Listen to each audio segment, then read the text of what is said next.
Hey y'all, good morning and happy Thursday. I just wanted to come on here and share a quick moment with my people who might be feeling a little bit stuck in your life. This is something that I have been feeling recently. I have got these, obviously, like everybody else, I have got these grand ideas of what I want my life to be, and I haven't gotten there. I'm 38 years old and I'm still trying to figure this shit out. I don't want you to feel bad about yourselves today, okay? Not today. Today is a day that we are going to rewire our thinking. We are going to retrain our brains to see all of the magnificent things that we do, okay? Because we don't see our lives that way.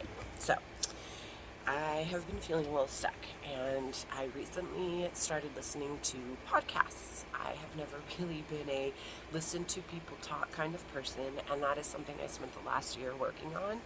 Um, Any of you who know me know I got this huge flapping mouth and these really closed ears, and that is something that took me a lot more years than I want to talk about to figure out about myself, but now that I know that, I have recently started listening to some podcasts, kind of taking some insight from other people who have experienced things that I have experienced, or better, experienced things that I want to experience, and how they avoided certain experiences that derailed their progress. And I found Rachel Hollis, and her podcast is amazing. I really, really recommend it. She is more geared towards women, but a lot of what she says really could be applied across the board. So I really recommend Rachel Hollis on Spotify. She's great. Anyway, I have been feeling stuck. So she talked about how from a very young age, like for example, we go into kindergarten when we are 5 or 6 years old, and at that point we are monitored. Let's take it even farther back. Like, let's go further and farther, further, and let's talk about milestones. From the time you are born until you are 1 year old, you are being monitored. Your progress in life as a baby is being monitored on milestones that are based on other human beings. Walking, crawling, how fast did you do it, how fast did you not? It all means something about you. Then you get into kindergarten when you're 5 or 6, and at that point they start stamping these letters on you. Okay, cool, but they're not taking into consideration different learning styles. They're only catering to a certain demographic of children. So we come home, children come home with these report cards and they've got these D's on it, and forget the 3 A's they have. Parents are like, oh my gosh, D. What can we do to make this better? How much money can we throw at it? Let's get you a tutor. Let's spend all summer working on it. Instead of being like, oh my gosh, truly, you got 3 A's. You're really good at A, B, and C. Like, you're really good. We should throw all the money at that. We should figure out how to take what you're really good at and make you, like, phenomenal at it before we send you out there. And then you've got this crazy, amazing skill. You know these things and you're really, really good at them. And you can use that your whole life. No.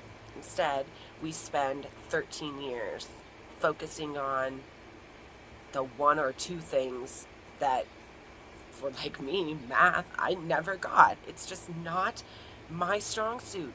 I'm not good with numbers. I have to write shit down. I have to see it. Doesn't make me a dumbass. It doesn't make me stupid or incapable. It just means that math is not my strong suit. And things that require a lot of math are probably not going to be a good fit for me. But to hell with helping me figure that out early. Let's just really drive home how stupid I am because I can't manage to get a better grade than a D or a C in math for 13 years. And instead of like looking into debate classes and speech classes and things that would help me evolve and develop this mouth I just got labeled for it. It just became a downgrade on my report cards, a focal point for bad for my parents and everybody around me to be like, oh yeah, but you talk too much, so that's a problem. Thank you for sending me out into the world thinking my mouth was a problem. I'm already totally fucked up just by that alone. Let's forget everything else in life that happened before I was 18 years old. Dumb. So dumb. So here I am in my 38th year of life, again, feeling stuck and confused, like who I am doesn't work with who I'm supposed to be, and what the fuck. And I'm just running circles and chasing my tail and hating myself and being really critical and hard on myself about things that I haven't accomplished and how I could be better at things I'm not good at, because that must be how I get where I want to be, because I'm still not there.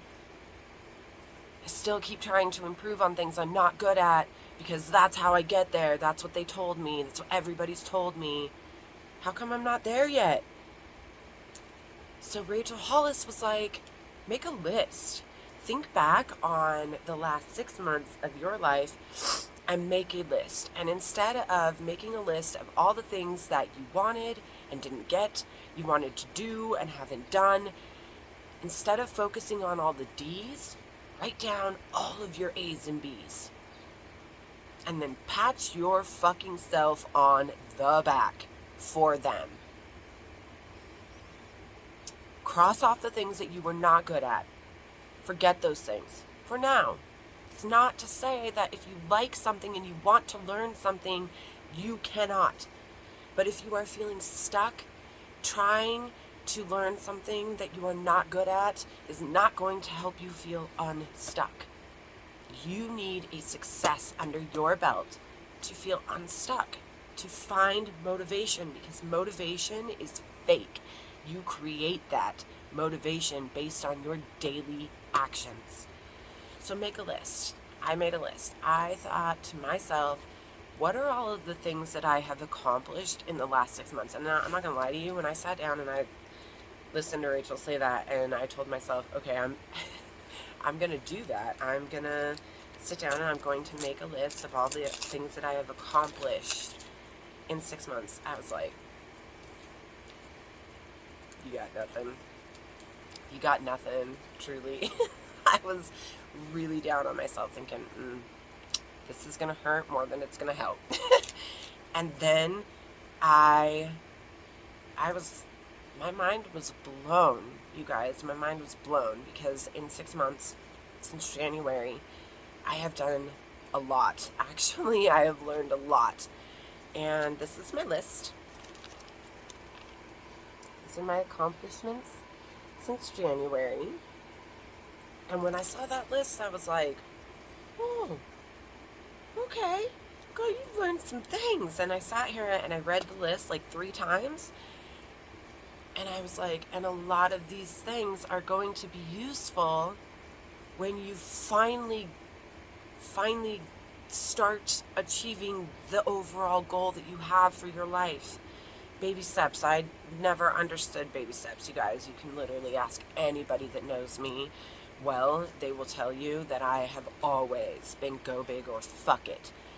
Straight up, never really understood baby steps. I just always try something, and if I suck, I quit, because I don't like failing. My whole life I've just been told I suck at math. Like, I really cannot stress that enough. I suck at math. And so that made science really hard for me.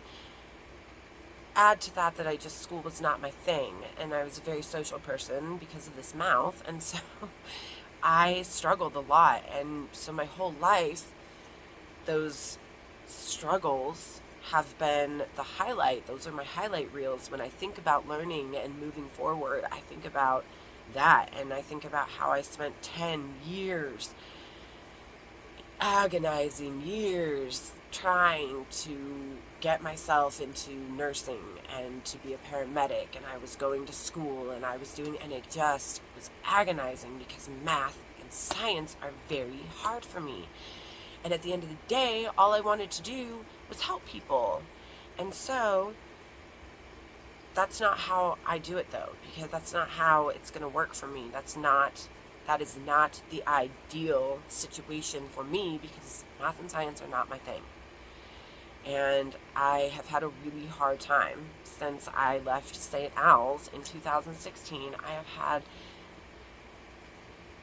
the longest haul of trying to figure out what that means for me. I did the gym for a long time, and I worked in a therapy office for a little while, and I have been just struggling trying to figure out what that means for me, even though deep down I know the timing has just been wrong, because I've had all these lessons to learn about myself, so that's really great. But what I'm saying today is I want you to think about all of the wonderful things that you are, the good things that you do, the things that you accomplish on a day-to-day basis, because we don't think about those things enough. When you clean your house, or you rake your yard, or you take the trash out to the curb and don't forget, those are everyday things that you do, and they still get done. So anything you do over and beyond all of the things that you get up and do every single day, those are huge accomplishments.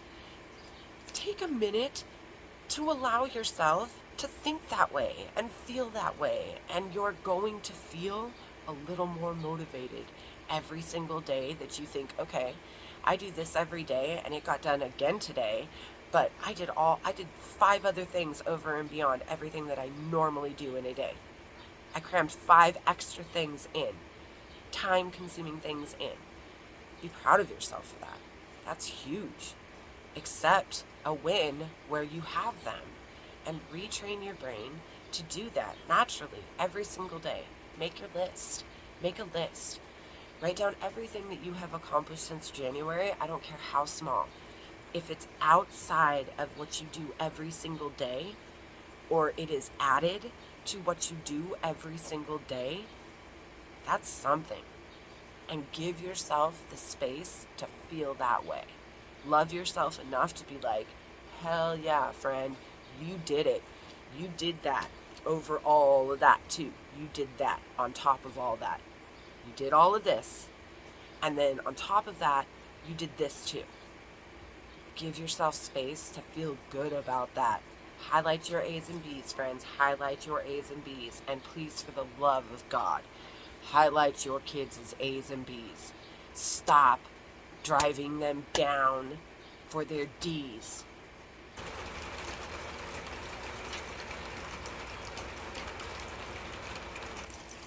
Okay, and I just want to leave you with a couple of things. I am reading Leadership Secrets of Attila, and I strongly recommend this book, but I just want to leave you with this. If all Huns were blind, a one-eyed warrior would be king. If all Huns were blind, a one-eyed Hun would be king. And this: every Hun is responsible for shaping his life's circumstances and experiences into success. No other Hun, and certainly no Roman, can do for a Hun what he neglects to do for himself. Happy Thursday, you guys.